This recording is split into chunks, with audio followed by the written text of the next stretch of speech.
Baik, terima kasih. Bismillahirrahmanirrahim. Assalamualaikum warahmatullahi wabarakatuh. Alhamdulillahirabbil alamin. Wassalatu wassalamu ala asrofil anbiya'i wal mursalin habibana wa nabiyyana Muhammadin sallallahu alaihi wasallam wa ala alihi wa ashabihi wa man tabi'ahum bi ihsanin ila yaumiddin wa ba'd. Qala Allah Ta'ala fi kitabihil karim, a'udzu billahi minasyaitonir rajim. Bismillahirrahmanirrahim.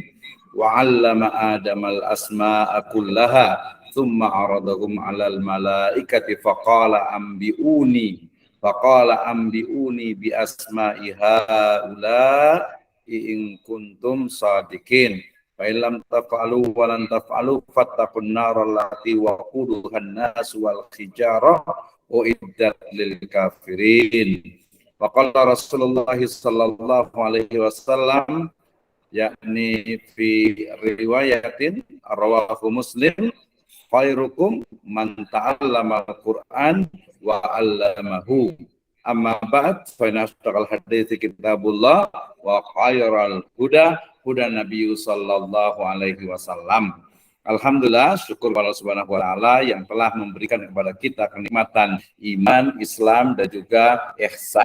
Kemudian salawat dan salam sama-sama kita panjatkan kepada junjungan alam Habibana wa Nabiyyana wa Sayyidana Muhammadin sallallahu alaihi wasallam, kepada seluruh ahlul baitnya, para sahabatnya, serta orang-orang yang senantiasa mengikuti jejak sunnahnya hingga akhir zaman.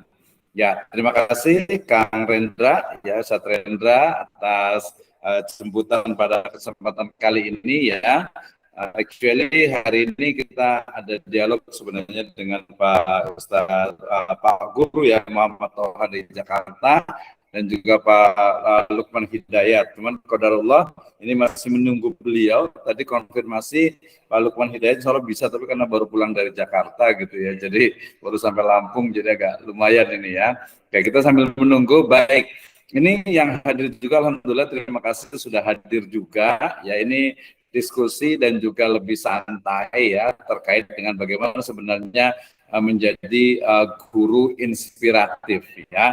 Alhamdulillah di sini ada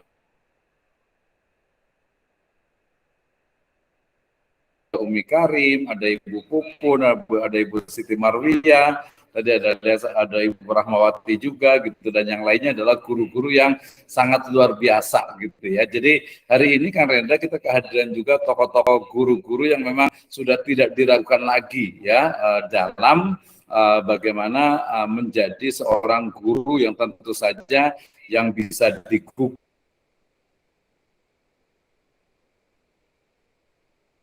dan ditiru, dan juga yang inspiratif gitu ya. Oke, ya ini insya Allah mengasih itu. Nanti pembicara kita akan datang insya Allah. Oke, ditunggu ya.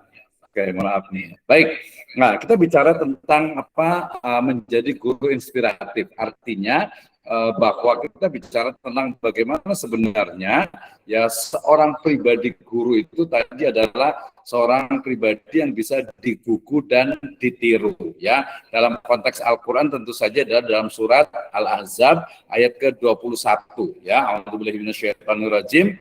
Laqad kana fi Rasulillahi uswatun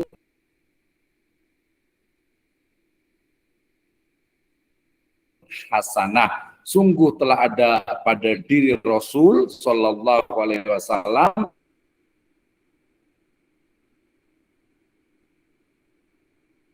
itu uswah, teladan terbaik ya, karena beliau itu adalah dikatakan juga buistu lil muallimin ya, bahwasanya Nabi SAW itu diutus ya adalah untuk sebagai muallim ya. Nah dalam Islam tentu saja kita mengenal ada istilah taklim, berarti orang yang mengajarkan adalah muallim ya. Kemudian juga ada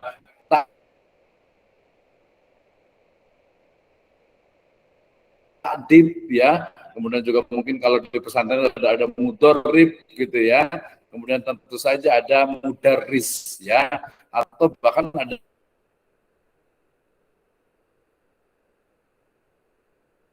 kepada al-ustaz, ya, yang semuanya itu adalah merujuk kepada proses learning atau learning process, yaitu proses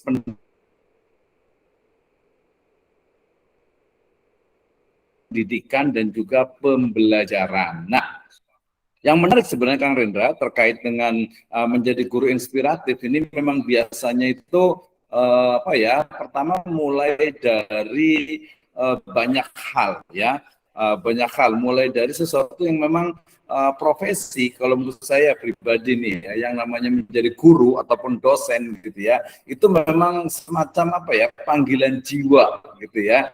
Jadi kalau kita ingin menjadi seorang guru dan juga dosen itu memang betul-betul kita itu menjiwai, ya, menjiwai dalam artian apa? Oke, saya adalah seorang guru, saya adalah seorang dosen, maka bagaimana sebenarnya saya itu bisa menjadi guru yang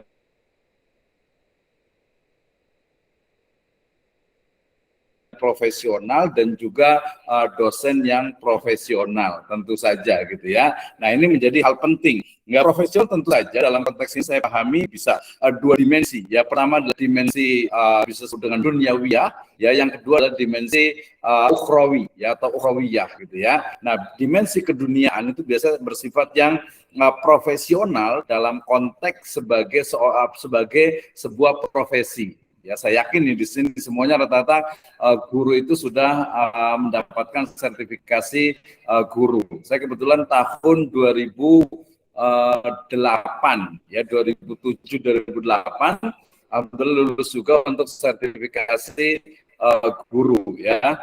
Kemudian di tahun 2010-2011 saya juga lulus untuk sertifikasi dosen, ya, sehingga kemudian akhirnya karena suruh memilih, akhirnya saya memilih untuk sertifikasi dosen sampai sekarang ini. Ya, artinya kalau kita bicara tentang guru inspiratif, berarti pertama sekali adalah didasarkan kepada profesionalisme dan juga skill yang ada pada diri kita. Ya, nah ini menjadi hal penting nih Kang Rendra ketika bicara tentang skill ataupun kemampuan gitu ya yang harus dimiliki oleh seorang guru, ya, ataupun dosen. Ini kita bisa breakdown, kita bisa detailkan banyak sekali, ya. Tapi kalau di perguruan tinggi biasanya dua. Yang pertama adalah speaking, ya. Yang kedua adalah writing. Ya, speaking berarti bicara tentang bagaimana seorang guru itu wajib untuk menguasai teori-teori tentang komunikasi. Ya, tentu saja adalah komunikasi. Sekarang sudah ada komunikasi pembelajaran. Ya, jadi bagaimana seorang guru itu dia memiliki kemampuan, dia memiliki skill untuk bisa berkomunikasi secara baik dengan anak, ya, dengan peserta didik. Atau kalau seorang dosen ya berarti dengan mahasiswa. Ya, jangan sampai terjadi miskomunikasi, ya, salah dalam hal komunikasi karena salah satu mungkin salah dalam misinterpretasi gitu ya. Jadi ketika terjadi proses pembelajaran, ya, learning proses itu kemudian kemudian ternyata istilahnya itu guru ya mengungkapkan kata-kata A misalnya, ternyata murid itu dianggap sebagai B. Ya, jadi pemahamannya ini kan jadi hal yang penting. Jadi skill, kemampuan dari seorang, ya, kemampuan dari seorang guru itu yang pertama adalah bagaimana dia mampu untuk bisa, yang awal sekali adalah kemampuan kita, ya, kemampuan sebagai seorang guru, terutama nanti penguasaan materi, ya, penguasaan materi dari apa yang kita ajarkan. Nah, tentu saja kalau kita bicara tentang penguasaan materi, ya, mau tidak mau kita juga harus update materi itu sendiri, ya, terutama nanti, ya, mata kuliah atau mata pelajaran atau mata kuliah yang sifatnya itu dia dinamik, ya, yang dinamis, ya, yang dinamis yang mengikuti perkembangan dari zaman gitu ya. Jadi bukan hanya istilahnya itu materi itu terus gitu ya, tidak ada upgrading gitu ya. Jadi harus ada tuh. Jadi yang pertama adalah skill, kemampuan pribadi, dalam artian itu berarti dia menguasai materi, Ya, tetapi materi itu sendiri dia adalah dinamis ya. Sehingga kedinamisan ini dia perlu guru itu dia perlu di upgrade. Oke, welcome juga Wilujeng Sumbing, selamat datang juga kita kehadiran juga guru dari Tasikmalaya nih, Pak Yedi ya. Terima kasih luar biasa sekali dan juga selamat datang untuk pembicara kita hari ini yaitu Pak Lukman Hidayat. Oke. Jadi karena kita pengantar, nanti kita akan diskusi lebih banyak terkait dengan tadi seorang guru inspiratif. Ya, yang pertama adalah dia memiliki skill, ya, baik itu secara hubungan personal, interpersonal gitu ya, ilmu komunikasinya juga ada, kemudian juga tadi dalam konteks profesional adalah profesional dalam konteks keduniaan, maksudnya itu standar untuk sebuah profesi itu adalah profesional ya. Dan yang kedua juga jangan lupa ya bahwa kita adalah seorang muslim, tentu saja profesionalnya itu adalah juga didasarkan kepada apa? Keyakinan ya atau agama kita. Ini jangan lupa, menurut saya penting sekali. Justru ini adalah energi yang paling kuat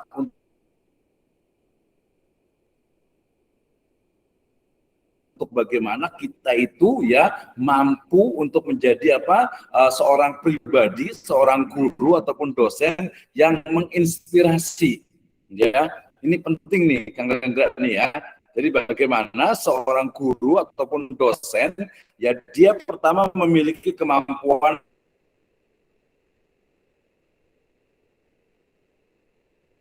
sebuah kemampuan pertama materi ya, materinya itu tidak cukup, dia butuh adanya upgrading dari materi itu sendiri, kemudian metode atau cara untuk komunikasi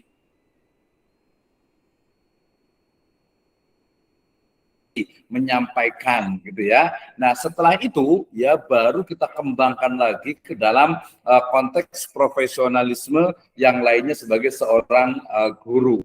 Nah dari sini kemudian